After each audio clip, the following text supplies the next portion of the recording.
Loading snacks. What it do, snackers, snackettes, snack X's? We are here at AwesomeCon 2026. Awesome, good. AJ, Hello. how are you doing, man? Good, how are you? I'm well. Did you get some rest last night? Or you... I did, thankfully, yeah. Okay, so we're at day 2. Yes. How was yesterday for you? It was good. Yeah? It's a huge space, so Yeah. it was good. Is this your first AwesomeCon? Yes. It is. So now, how'd you find out about AwesomeCon? What brought you here?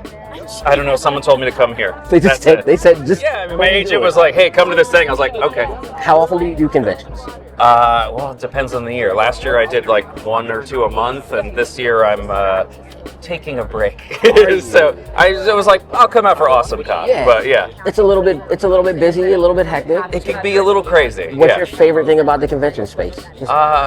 This space? Yeah, well, not specifically this space, but just conventions, like doing Comic-Cons. Like, what's your I mean, I love about? meeting people that are also nerdy about the same stuff as me. Yeah. So, like, I'm a big fan of X-Men and all the stuff that I thankfully get to work on. Yeah. So, yeah. So, what is your favorite thing about that, about working in that space? Is it that you grew up with it? Is it... Yeah, I mean, getting to represent something that you love, that you were a nerd about as a kid, is really weird. I mean, like, when I talk to my parents about it, they're like, can you believe that you work in the stuff that you love and that you get to play a character that you're obsessed with as a kid? I'm like, no. Yeah. How, I mean, when you get that call, when you find out that you're getting that, what does that feel like for you? It's excitement and then immediate, like, anxiety and nausea. Because you're like, yeah, oh God, I gotta go do this. So, you gotta live up to... You gotta live up to the expectation. You gotta live up to your own, how you want it to be. Yeah. You know, and also just, there's that fear of like, oh, I have to perform at a level that millions of people are gonna see, that they're gonna accept. It's a lot of stress. It's a little pressure. Yeah, it's exciting. But then all of a sudden the reality of like, oh, I need to go do this. Yeah. Yeah. It's like, so when it's time to buckle in and do it, where do you draw that from? Like, is it...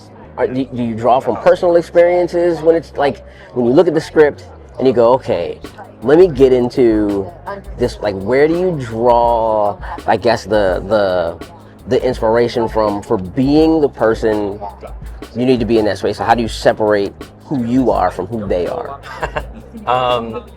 I mean, it depends on the character, but like if I'm doing, I mean, God, I do so much prep, I would say, beforehand, and especially like when I'm in the car, I'm listening to reference and listening to, like if I'm doing a voice match for like Han Solo or something, or if I'm doing, I mean, even for Gambit, I'll be listening to Cajun podcasts and stuff. And just getting in that space, or I'll listen to music, like the X-Men theme over and over and over again, just to be like, all right, we're doing this. We're getting, you know, the way you get hyped up for, I imagine, like a boxing match or something.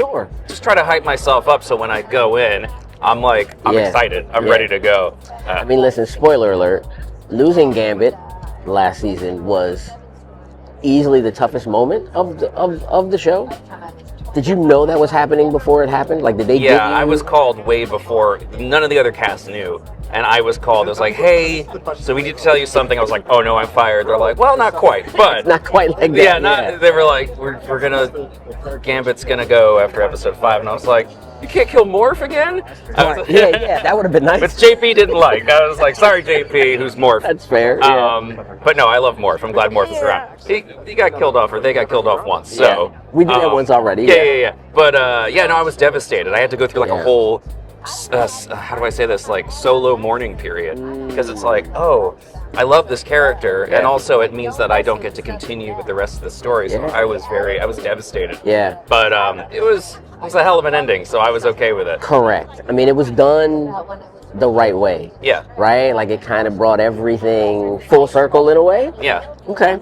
So now, getting the opportunity to work with that OG cast, how was that for you? It's weird. Yeah? It's really weird. I mean, I'm standing next to Lenore, who was Rogue in the original, and it's like, oh, I grew up hearing your voice, and now she's a friend and someone I talk to all the time. It's, there's no way for your human brain to compartmentalize that, because it is just, I use the word surreal a lot, but surreal. It's absolutely surreal. Yeah. If you can, how would Gambit welcome people to AwesomeCon? Can you do that for us? Bonjour, mes amis. Gambit welcome you to AwesomeCon. That's it, man. Thank you so much. Thank you so much, Really guys. appreciate your time. Super awesome. Loved it. Love it. Thank you, guys. Appreciate it. What it do, snackers and snackettes? Did you like what you just saw? Would you like to help us grow? Here's what you can do. shoot over to patreon.com/loading snacks. And don't forget to like, share, and subscribe on your favorite platform of choice. Appreciate you.